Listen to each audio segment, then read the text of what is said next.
Welcome. I'm Laura Lee Yates, the Program Assistant for North Fork Senior Connections. We're a nonprofit with a mission to help older adults age in place with dignity, enabling them to remain in their homes as long as possible through neighborly assistance from a generous group of volunteers. Yet along with tasks like pulling weeds, washing windows, picking up prescriptions, and driving folks to appointments, we're determined to keep seniors engaged in stimulating activities and to further interactions within the North Fork community. With the generous support of our grantors, the Next 50 Initiative, Western Colorado Community Foundation Dave and Mary Wood Fund, and Western Colorado Community Foundation West Elk Community Fund, we partnered youth and elders in dialogues that would illuminate the changes that have occurred in this place we all call home. This project was conceived before COVID and then delayed for safety, and the social isolation caused by the pandemic made it feel even more important that we reach across the generations. Those who have witnessed the decades of transition in the valley we love have a special wisdom to offer, and the youth bring curiosity and fresh perspective that kindles conversations and helps build a bridge between past and future. The elders in the film are all longtime residents of the North Fork Valley, from the outskirts of Crawford up to Hotchkiss, north to Paonia and Bowie. These conversations remind us that people remain interesting as they age. If you've ever doubted this, you won't after viewing the conversations. 10 of the students attend Paonia Experiential Leadership Academy, commonly known as PELA, under the leadership of Dr. Emily Wassell and her husband Phil. Those 10 teens studied conscious peacemaking in an inspiring class led by Barb Chambliss, who helped make this project possible. We were also fortunate to include Abby LaBounty, who just graduated from North Fork High School. Local memoirist, filmmaker, musician Yuri Tchaikovsky shared his experience with the interview process and mentored the students. Videographer David Jacobson set up his equipment at the Pella School on Mount Lamborn for 13 of the conversations. And because not all seniors are retired, filmed 2 more on location in the Hotchkiss bookstore operated by Tom Wills and in the iconic Paonia service station of Bob Reedy. After the film, we invited the partners on stage and heard about the dialogue process from both points of view, youth and elders. Some of them have developed continuing relationships. One student now attends his senior partner's cooking classes and helps out at her amazing meals. Another visits the rural home of her subject and volunteers in the garden. Now, watch and listen as we cross the generational divide. What first brought you to the North Fork Valley? Well, my late wife and I moved to the valley in 1990, which was 32 years ago. We were looking for a place to open an art gallery and a bookstore. And we thought, well, you know, in the wintertime we could sell books, and then summertime would probably, with tourists, we're looking for a tourist town. And we picked Hotchkiss because it was on the route basically between Telluride and Aspen, and had pretty good traffic on the highway. Mm-hmm. And so it turned out we just happened to find this building really cheap in 1990. So you've had this building since then? So yeah, we bought it in 1990. And it's been a bookstore? Well, before we bought it, it was a rental house, and it had been an antique store at one time. But yeah, we started out with a few books and some of my art, and slowly turned into more of a bookstore. The local people, and the bookstore was actually more popular than the art gallery part. So. Interesting. It's a trend. And in 1990 in Hotchkiss, it was antique stores was a big thing. There was probably about 10 antique stores in town. Wow. Hotchkiss was known as Antiques Alley. Had quite a few antique stores. I see. Little ones, like I said, this used to be one probably in the 80s.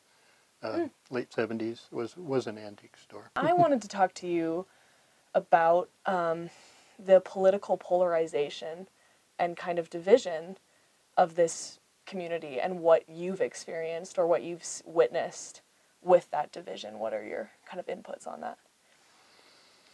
Well, that's a big subject. As I Yes. was on the town council for 13 years, but that's kind of funny because I only had one time in the 13 years that I actually ran against anybody. Most of the time we were short of people on the town council, and you had to go draft people or talk people into it or something. And it's changed. It's changed a lot since now. People are starting to run for all sorts of things. Care more. Well, they care more, but the polarization that you mentioned is coming into that, where people are motivated by politics and their beliefs on one thing or another. Well, for example, I just ran for town council again after I was off for 4 years, and this time I had to run against other people, and I lost. And one of the main reasons I lost is because I'm fairly well known here. Probably I didn't campaign very much either. That probably has something to do with it.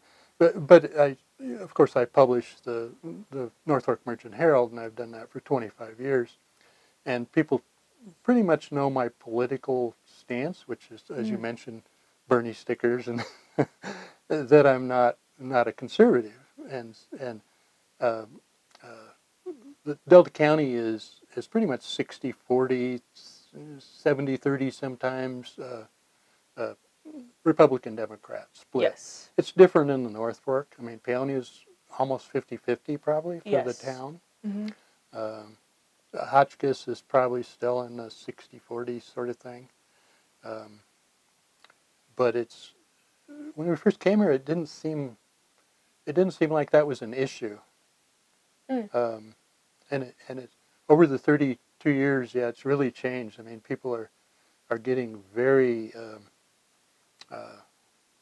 very, well, I don't want to use the word polarized a lot, but basically they're picking tribes. They're going, I'm this or that.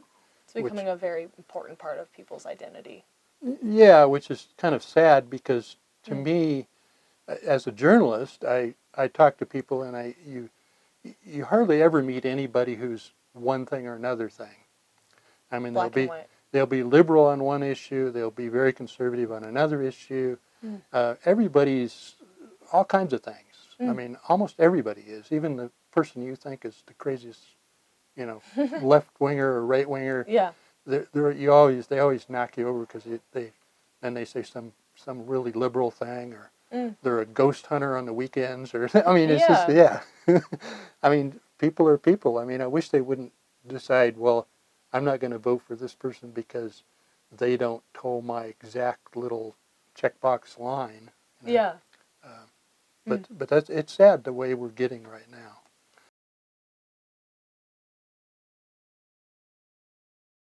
How do you see that the world has changed in recent years? The world? Mm-hmm. In the long run, it really hasn't. I mean, I came of age in during the Vietnam War, and got very politically involved, and really, it reached a high point in Malawi when we were staying at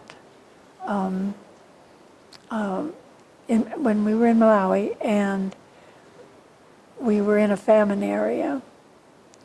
And the reason there was a famine was because there were two villages, and the road bisected them between Mozambique and Zambia and Malawi. And there was a Frelimo War, Portuguese, there was a war going on. And when the Frelimo came, the people on the Malawian side, where we were in that country, went to their relatives in Mozambique, or vice versa. No, they went from Mozambique to Malawi, but just by crossing the road, but they were with their relatives in the same village.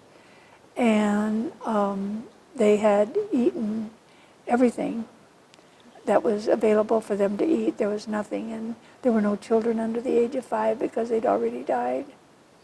And I'd have to say Peace Corps was one of my more memorable experiences too. It changed my life. It changed my life and my outlook. When I was in the 8th grade, John Kennedy was president, and he came up with the idea of the Peace Corps. And that was something I wanted to do, and I knew that from the 8th grade on. And so I just held on to that idea all through high school, and then when I went to college, I thought I was going to be a nurse, but I didn't. But I still wanted to be, I still wanted to go into the Peace Corps because I thought I don't want to spend the rest of my life in Nebraska not having known anything else. So anyway, that's where that's at. What brought you to the North Fork Valley? My husband and I had moved from Zuni Reservation, where he was a legal aid lawyer, and we had a fire in our 2-room stone house with a linoleum-covered dirt floor with no running water. And I don't know, I had 2 kittens that must have been playing, and we did have electricity, but only 2 outlets, and it was overloaded, or the kittens were playing with the cord.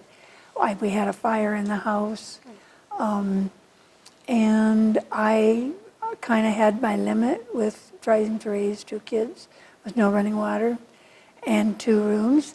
And so I told him we have to find a place to live. And at the same time, his cousin and his wife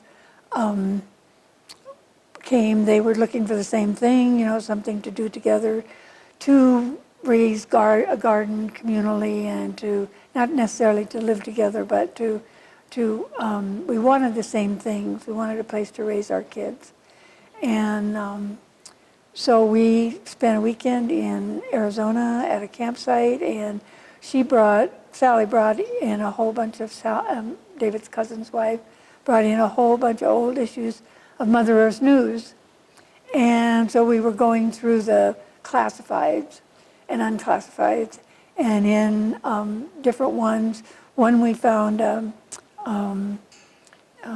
land that was for sale up on what is Tucker Mesa, and we also found, my husband was a lawyer, and we found an attorney who was looking for a part-time partner, and so that's how then we were looking for a place we could raise a garden, and this place happened to come up twice in 2 different magazines, so we thought, oh, let's try that out. So we did. And then, how did you guys meet? We met in high school.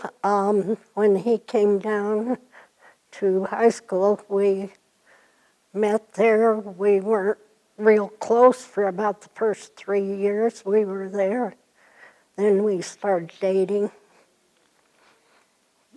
And I think I was on a 4-H square dance team for 11 years, and we had 3 teams.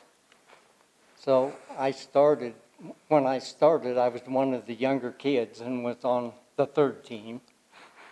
And that's where Shirley and I first met. That's where we had our first date. Do you guys both have careers that you did together or separate careers? Actually separate. I taught school for 35 years, and most of it was in Paonia, and about 10 years I taught in Delta, Alaska, Cedar Edge before coming to Paonia to teach. What did you teach? I taught 2nd grade most of the time, 1st and 2nd some of the time, and but mostly 2nd grade. Loved those 2nd graders. Yeah. And you live on Mesa? Yeah. Where is that? I don't know where it is. I'm from Rogers. Do you know where Crawford is? Yeah. Just as you go into Crawford and past the Pioneer Park, there's a road that says Fruitland Mesa Road to the right, and it goes down in Smith Fork Canyon and winds around and up up on Fruitland Mesa, and it starts at the top of that grade. And there used to be bigger farms there, people farmed. Now it's kind of starting to look like villages in spots because people are building houses in the hay fields and the grain fields, but we try to hang on to our little place. Would you rather it stay like Oh, yes, I would like it to stay like it used to be, but our place that my grandfather homesteaded and my dad ran, it was 360 acres, and I think I counted 15 houses on that property now. So it's changed. People don't well, we never did make a real good living farming, but we got by. We milked about 25 head of cows, sold the cream, and bought the staples like sugar and flour. And we had chickens for eggs and pigs for hams and things, but and we had to milk the cows night and morning, and I helped milk part of the time. My mother was a fantastic milker, and she could out-milk the guys in the family, but and she was also kind of the hired man because my dad couldn't afford a hired man, so she could drive a team of horses on a mowing machine, buck rake, and we would put hay in the barn using the horses on what we call slips that didn't, they were kind of like a hay rack with no wheels on it, and it had a kind of a bucket rope underneath the hay. And when they pulled up to the barn, there was a cable came down from a big window in the top of the barn, and it would hook onto that cable and pull the hay up, and then it went across on the cable into the barn and dumped in there. And that's the way we put up our hay, all with the teams, because we didn't have tractors and things then.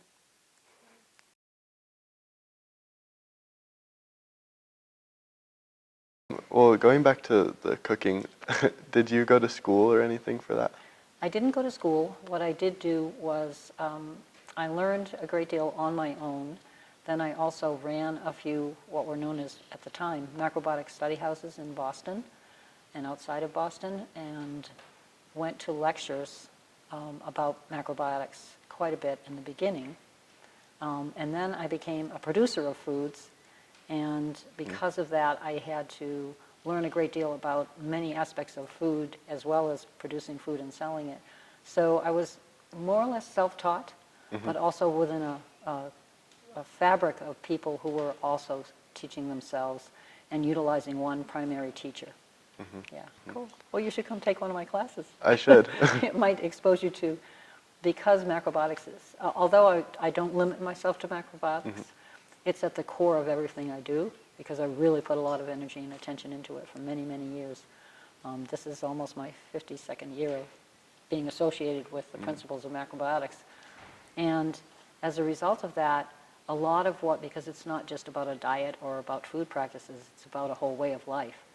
And because of that, there's a great deal in my classes about the ways we think and why and how food can affect the ways we think. Right.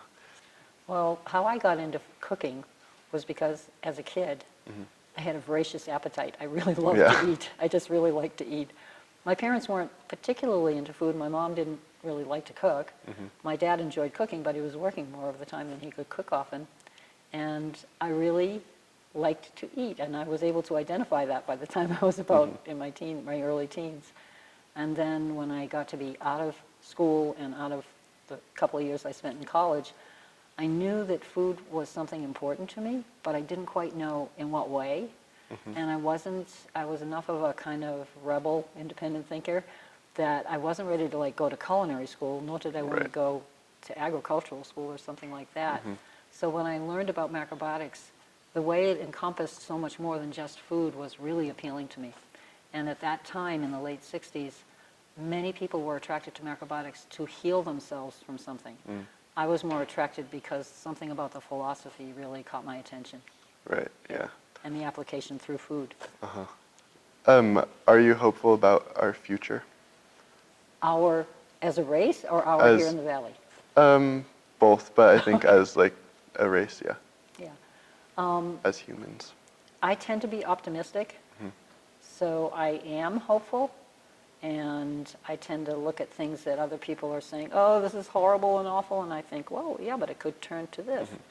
So yes, I'm hopeful. I really am pleased with what's happening in our valley in that agriculture has become much more of a spotlight in the last 5 years. And agritourism is more what's being pushed than some of the other possibilities that could have been being pushed.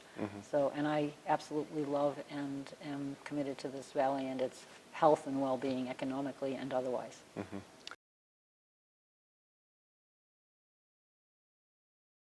What brought you guys to the North Fork Valley? I was born here, 1938. Oh, wow. I was raised up the Crystal River and with my folks, and come to see my great-grandparents and grandparents at times, and decided that Carbondale in that area was too many people, so I decided to come over here. That's what brought me here. Nice. What made you stay here?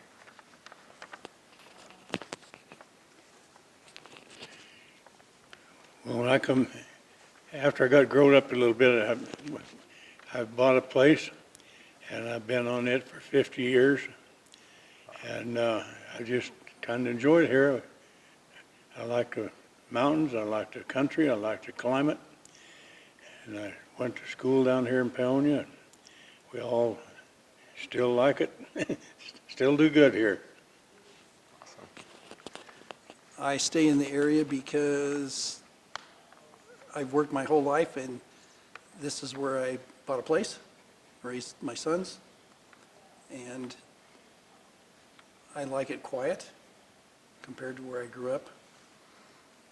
How do you see that either the world or the North Fork has changed recently?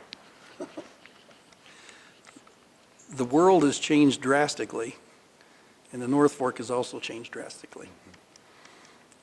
As I said, I grew up in Carbondale. When we first moved to Carbondale, the main street of Carbondale was still a dirt road. And there was like 6 businesses that were actually going at that time on Main Street. Everything else was closed down. And you can see what it is like today, going through Carbondale. Yeah. Aspen was the same way. Aspen really wasn't I wasn't there in the 1950s when they actually started the ski area, but I grew up over there. And it had become from something that was enjoyable and affordable into something that you couldn't even walk off of Main Street without somebody getting mad at you for going on private property. Oh, man. As far as the North Fork, we have 7 generations of family that have lived in this valley. Wow. So, and some of them came over here from, my great-great-grandfather was Albert Stratton. He was born in Louisville County, Kentucky on March 1864. And they came to this valley. I have a little thing here that my grandmother dictated of how they got here and when they settled. When they settled here originally, there was 2 small orchards. I'd have to read the whole thing to you, but there's 2 small orchards and only 5 or 6 buildings in the town of Paonia. Wow. When they moved here. So it's changed drastically, and I don't think it's for really the best, because things are going to change. It doesn't matter what anybody says. Time goes on. But the change has been where people, instead of become neighbors, when we first moved here, we knew everybody. And now we know nobody hardly. So it's changed quite a bit.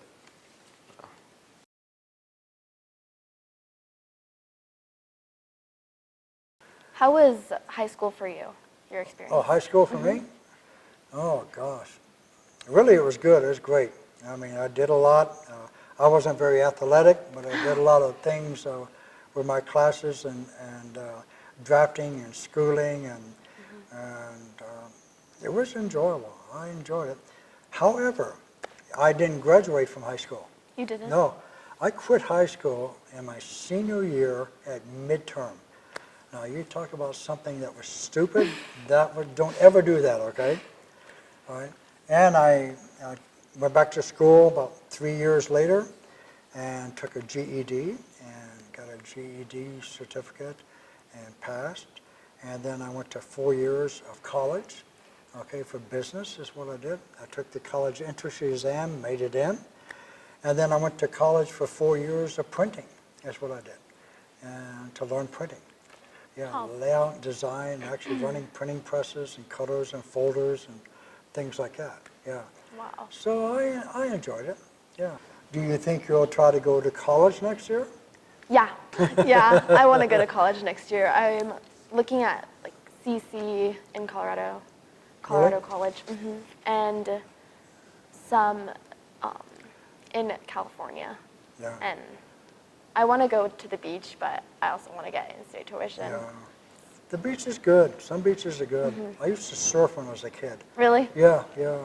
I had a 9-foot surfboard, okay? That was my first surfboard. Huge, and it was orange. And they called it the Orange Submarine. All my friends used to kid me all the time. Yeah. That's the first board I had to learn when I went surfing. And I used to have long hair all the way down the small of my back. Yeah. And a lot of people don't know that, okay? And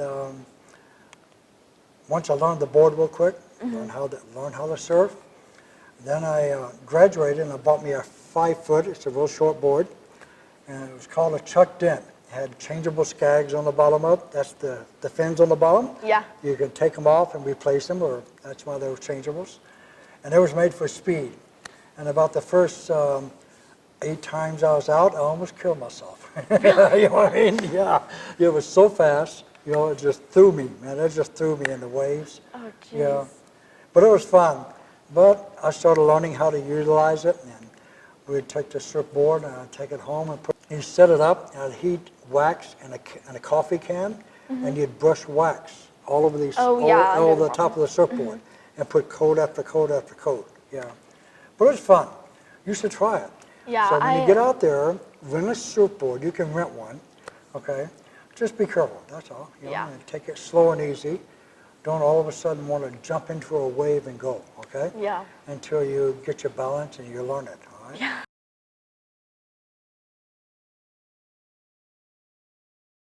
How long did you work at the high school?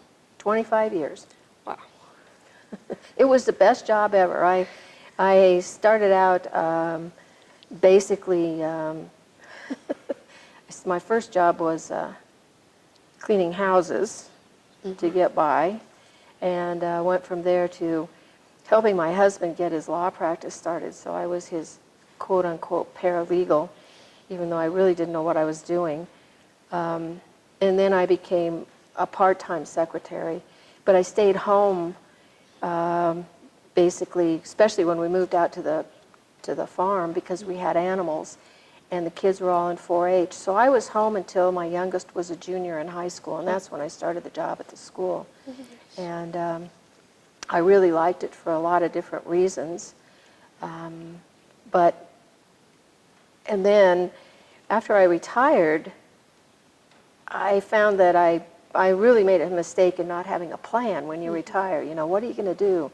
My husband was still working, but up the road, it's called Hillside Acres. I don't know what it's called now. There was a farm, and he grew stuff and took it to markets. And I went over there one day to talk to him about our ditch water, and he basically hired me, even though I wasn't on the payroll, to work at the farm. That was another great job. That was really a great job, you know, weeding and harvesting and, you know, just learning about all the different things that he did was really great. And then from there, my husband, 5 years ago, his kidneys failed, and we started going to Montrose 3 times a week to do dialysis, and the drive 3 times a week was just killing us. So I was trained as a dialysis tech, so I can do that. That was my new job. And what really is interesting to me about that is, you know, I was 72 years old when I learned how to do that.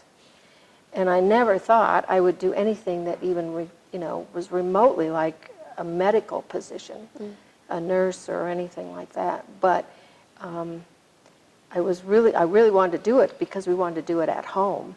And it worked out well, and I learned a lot. I think it helped me with my brain, but it also helped us be able to keep him at home for that amount of time. And with COVID, it was really the best thing that could happen.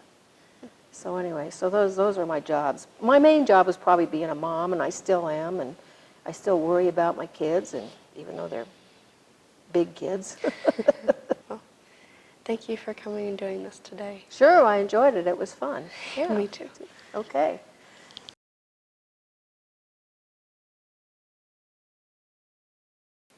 Okay, so I'm curious when you moved to the North Fork and why. We've heard about the valley from Michael Cummings, who was the reported king of the hippies. He was peddling fruits and vegetables in Boulder. So some friends of ours came and checked it out and found the farm down by the river. And so when we bought it, my wife and I bought it, she was 25, 26, I was 27 or 28. Totally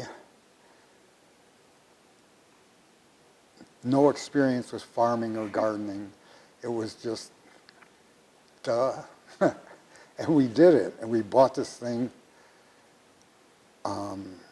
So that's how we got here. The juice business made money from the first day, really. It was, and we always joked that we were led to the business and led to the equipment. Right around the time we bought the packing shed in Hotchkiss, a small dairy in Montrose went out of business. This guy had the complete operation. He had the cows, he milked them there, he pasteurized it, he bottled it, and he sold it around Montrose. But he made a couple bad investments in equipment, and Meadow Gold undercut his price to push him out of the market. So he sold all the equipment for pennies on the dollar, and we bought the bottlers and cold tank, pasteurizing tank, boiler, all the stainless steel pipe that Jeff still has. Wow. So that was just a huge bonanza, put us right where we needed to be, actually. Right. If you had to give one piece of advice to the younger generation or to your younger self, what would it be? Well, okay, so 2 years ago when this epidemic started, we were at home on the farm, and we had our garden and greenhouses, but there was this whole section that was just junk. I mean, old pallets and bins and tall weeds and just a mess.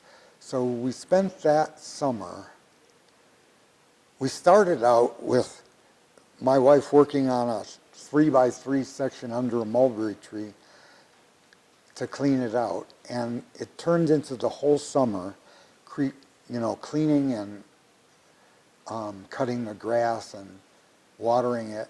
And it turned into a whole park. So the thing I would say, and what we learned from that, is if you just do something every day, do a little bit every day,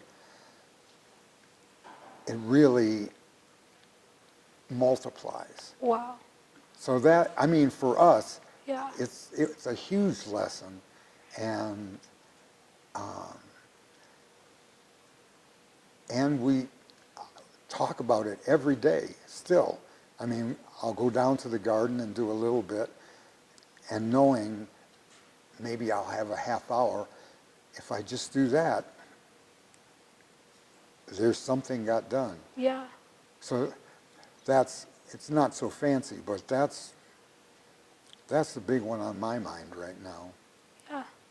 Well, thank you so much. Yeah, it was really nice talking to you. Good.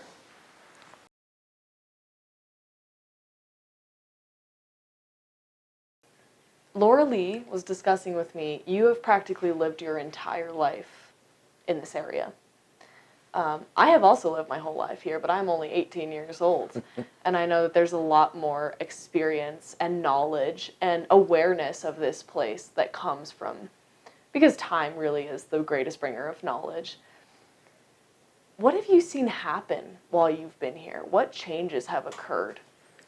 The biggest changes that we've seen started about 1969, the year I graduated.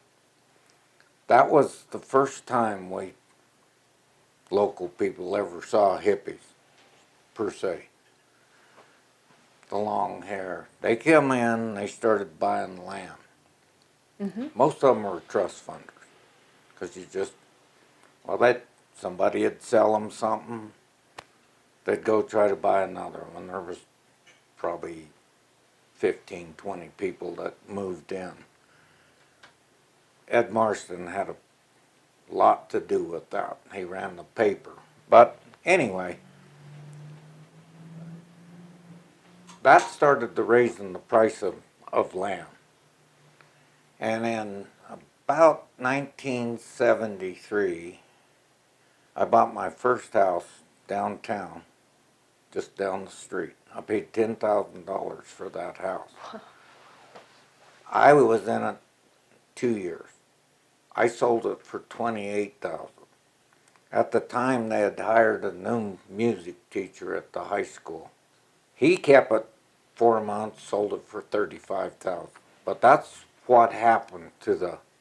Well, we still had 3 main mines, and I can tell you, if we hadn't had coal mines since 1903, when Somerset went in, or somewhere in that neighborhood, this town wouldn't be here.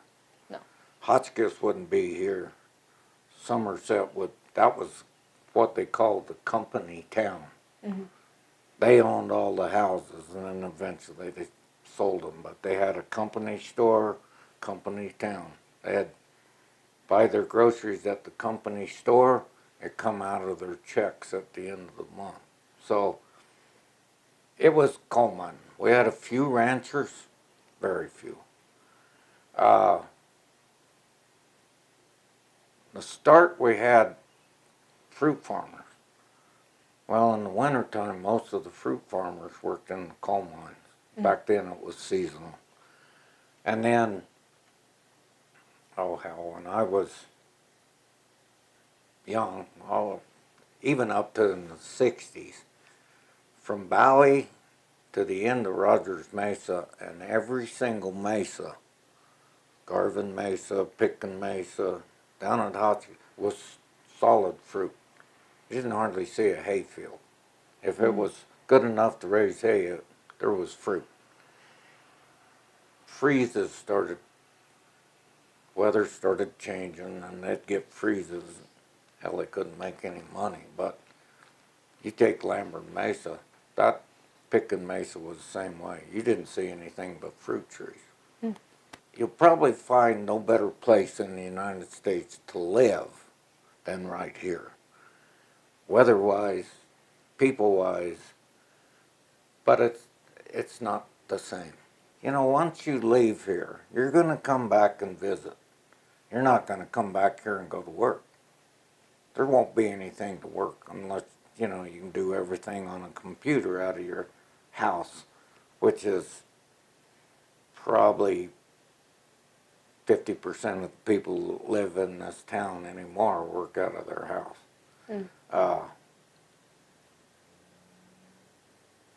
But there's nothing for kids once you graduate from high school.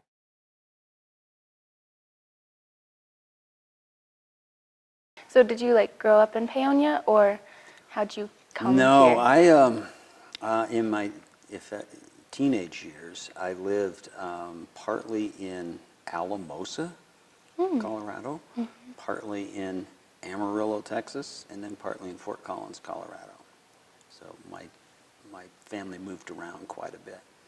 Wow. And then how did you come here and end up in the valley?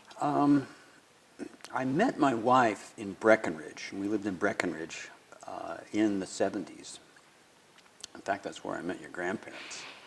They lived there too, or they lived in Summit County. And I decided to become a lawyer, and that took me to Idaho.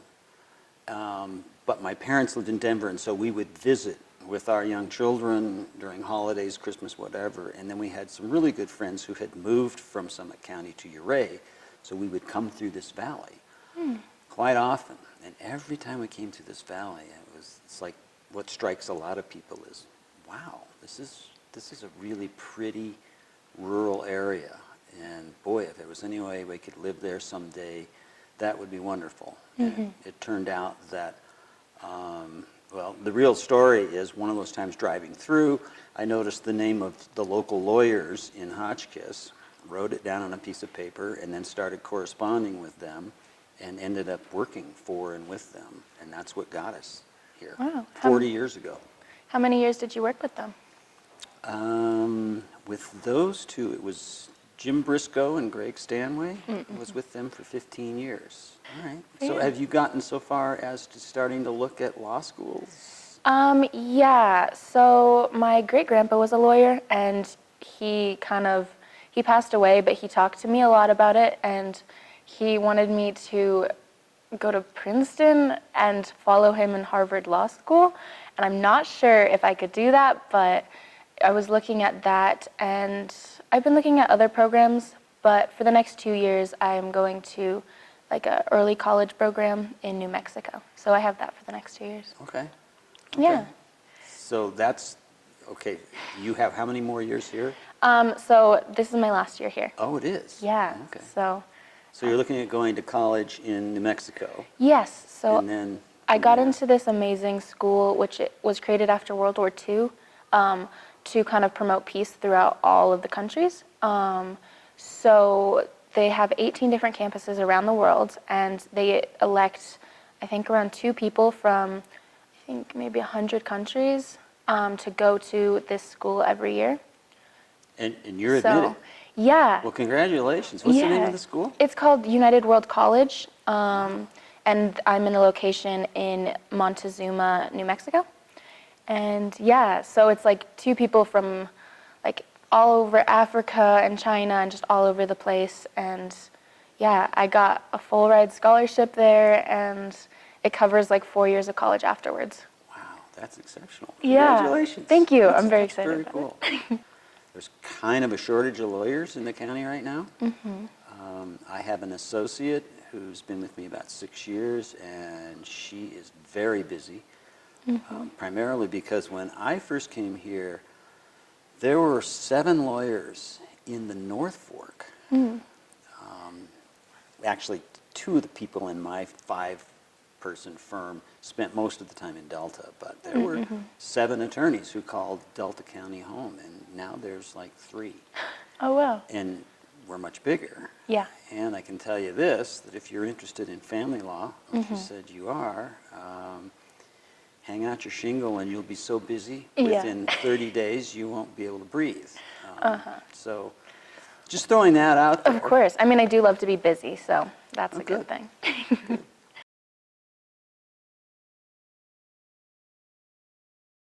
Are you hopeful for the future, would you say? I just thought of Ukraine, and it's so tragic. I think I have a built-in optimism thing. I mean, and also Judge Jackson just got on the Supreme Court today. The vote was to place I her. didn't know that. That's awesome. And so there, I think I look for things that show progress, but I don't think progress is like a big push. I think it's a little here and a little there, and then we get pushed back.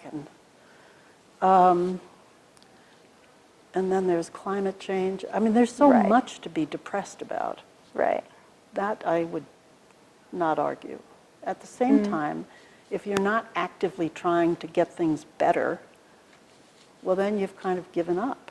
How long have you lived here? Since, well, I was a summer person. Ed and I came to build the cabin in the late 60s. And then in 74, he had just finished a book. It was physics for non-physics majors in college. And my housekeeper had gotten deported because she was illegal. I didn't know that. And the kids were little, and I was commuting one way and he was commuting. Anyway, our lives fell apart. And we said, let's take a year off. So we rented our house, and we had a little red trailer. And as we left our neighborhood, and we lived then in a suburb in Englewood, New Jersey, all the neighbors came out and said, bye. Like, what are you, out of your minds? But we only did it to do a year off. And then within, I think, a month, we said, this is fun. We got to learn more about where, we used to come here for the lumberyard. Oh, really? And then Crested Butte had dirt streets in the 70s. And my kids called it Doggy Town because they would sleep in the middle of the street. You could have bought that whole town. Really? For not, yeah, when I think back. Those were the days of real estate. Who knew? Well, we certainly didn't know and couldn't have taken advantage of it. So anyway, a lot's changed in my lifetime.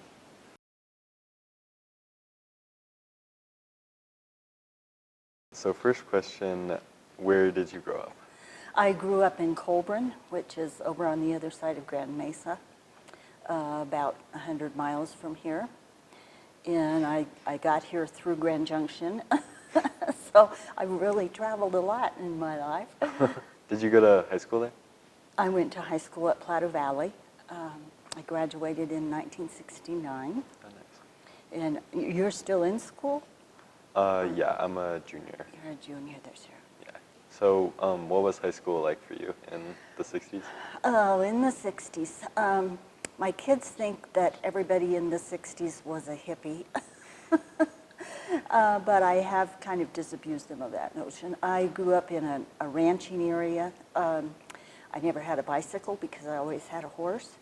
And my dad had a job where we spent summers up on the mountain riding and taking care of the cattle and in a small cabin. And that was my growing up years. But high school was very small. There were 20 in my graduating class.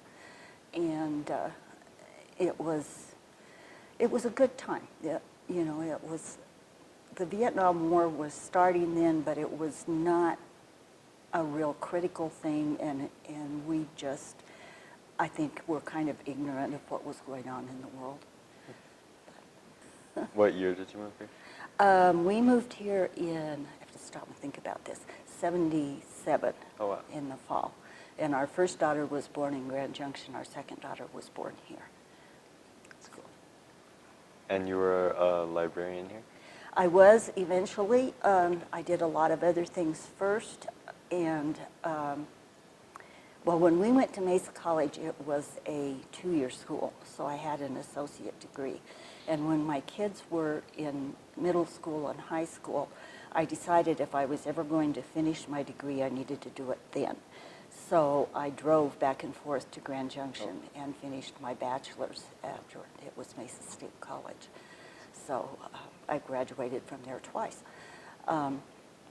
And then I tried to be a teacher, and that just wasn't a good fit for me. I didn't make it as a teacher. And about that time, the librarian who had been here forever decided to retire, and I got that job, which was pretty amazing because it was just the best job ever. Awesome. what made you love it so much?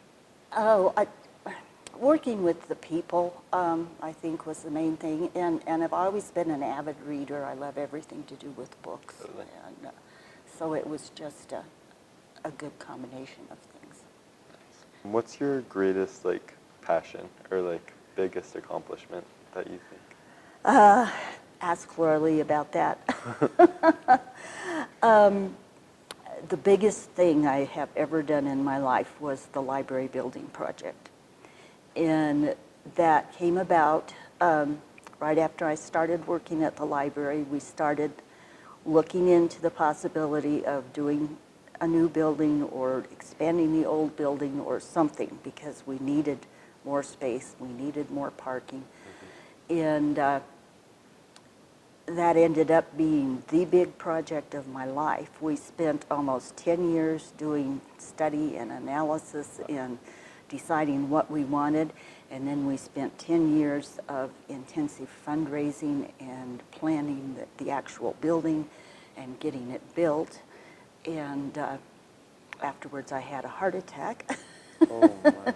But it really, it was a very stressful time, and yet at the time it was happening, I was just so into it, and it was my whole life for 10 years there.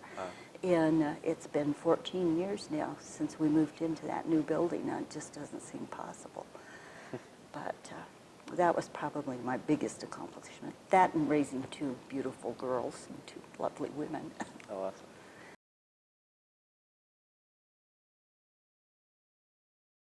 That I would do stories, and I created a book called The Dragon, the Butterfly, and the Magical Moon. And it is a book to elevate the reader, you know. So, and it was published, and I have one that's about, 3/4 of the way, and my instructor said he's going to help me finish it. So. That's nice. Yeah, right. I enjoy writing, and I enjoy Yeah. painting, sculpting, being outside. Do you sculpt with wax or like clay? I was the coordinator for Lincoln Fox. I don't know if you know Lincoln. I don't. Pardon me, you don't? No, I don't. Okay, well, he's a national and internationally known sculptor. And he had 3 workshops, and I coordinated 2 of them. And we did wax, we did sculpey, we did clay, just depending on what you want to do. Do you think you would change anything that has happened in your life? Do you have anything that you want younger people to know? Like, what is your advice for the next generation? Well, there are many things, and it's hard to synopsize or to narrow it down. My mother, who was a lovely person, she had a photographic memory, and she could remember where the book was, what page, this kind of thing. And she always said, even though things were very adverse for my mother and I at one particular point in my life, and she'd say, think happy thoughts. And that is really important, to think happy thoughts. And another thing I used to teach my kids I had the schools I had as school nurses were low-income schools where the parents were either shills or prostitutes or transients or whatever. And what I told them that be sure and write down this and see it every day, because they had very low self-esteem. I am lovable and capable. And, it's just really something to remember, because every person is Lovable and capable. lovable and capable.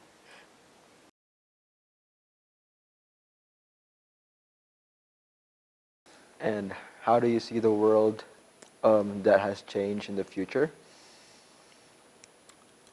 Well, there's a lot of scary stuff happening around the world. Watching the whole climate change thing unfold and realizing that it's been going on, since I was a child. The whole human experience on Earth has been steering us towards some pretty disastrous directions that I hope that we can escape from somehow. I don't know if it's going to happen or not, but we've definitely got some serious changes have to happen in the way that people live on the planet. That'd probably be my big concern. And last question, do you miss anything? Do I miss anything? Well, my son lives 10 hours away. I miss him a lot. We don't get together nearly as often as I would like, but we do, we stay in touch. Okay. And he lives down in Flagstaff. And I miss the ocean. Used to spend time around the bays in Texas when I was a kid. My mom was a very avid fisher person, and we used to go down and go fishing on the Texas coast every year, and also having beaches, nearby like that. It's nice to be able to do that from time to time. And it's kind of far away from Colorado to get to the beach. Yeah, true. Yeah, I miss the ocean too. Yeah. That's where I grew up. Oh, well, where'd you grow up? I grew up in the Philippines. Oh, wow. Yeah, so. My dad spent time in the Philippines. Out where? I don't know exactly where. It was at the end of World War II. He was in the Army, and he wasn't in combat at all, but he was in the troops that went over there as the war was ending, and he was in the Philippines for a while, and then Japan after the war ended for a while. So somewhere I have one picture of him sitting on a camp stool, in Army shorts and T-shirt in the woods in the Philippines from that time. So I wish I could talk to him again about that. I didn't get to hear those stories very much. He passed away pretty early. So I'm sorry. Yeah. Okay. Thank you so much. Yeah. That's all of it. Of course.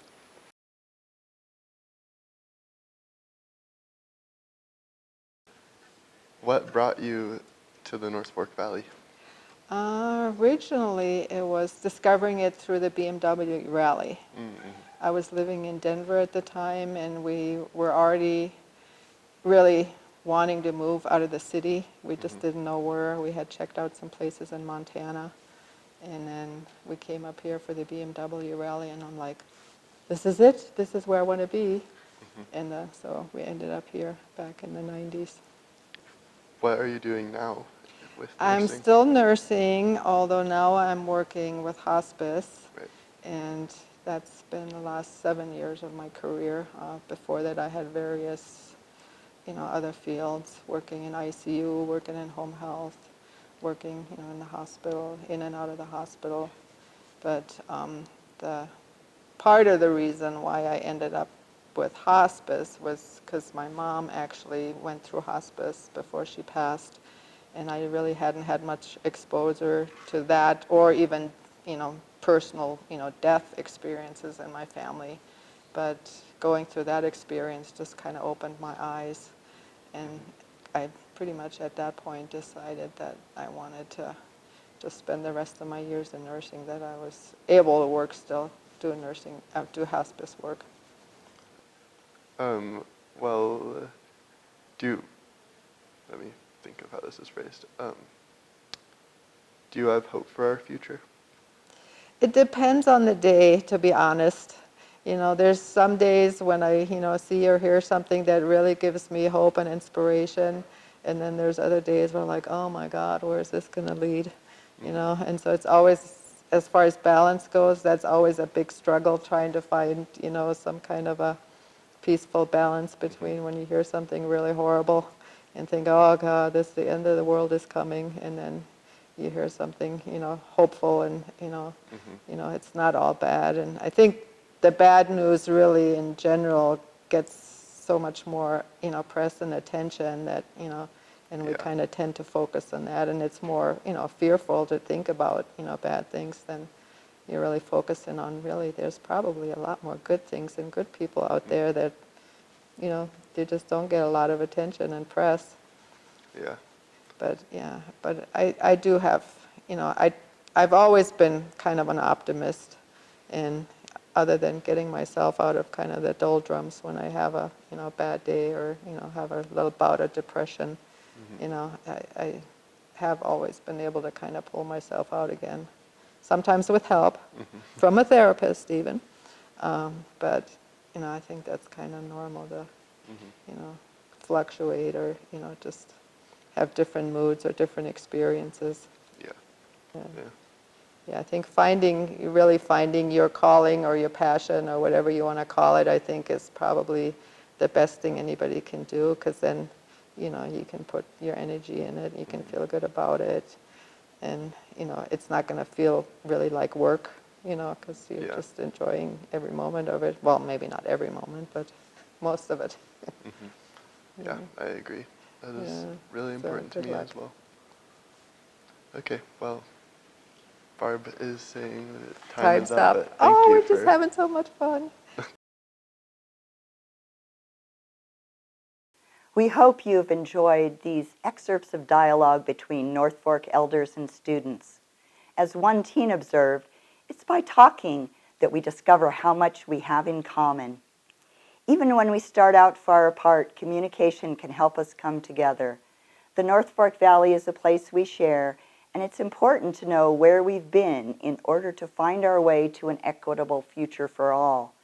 So go out and converse across generational lines. Talk with people who might seem different from yourself, yet care about the same place. I guarantee you'll learn something. On behalf of North Fork Senior Connections, I wish you all the best.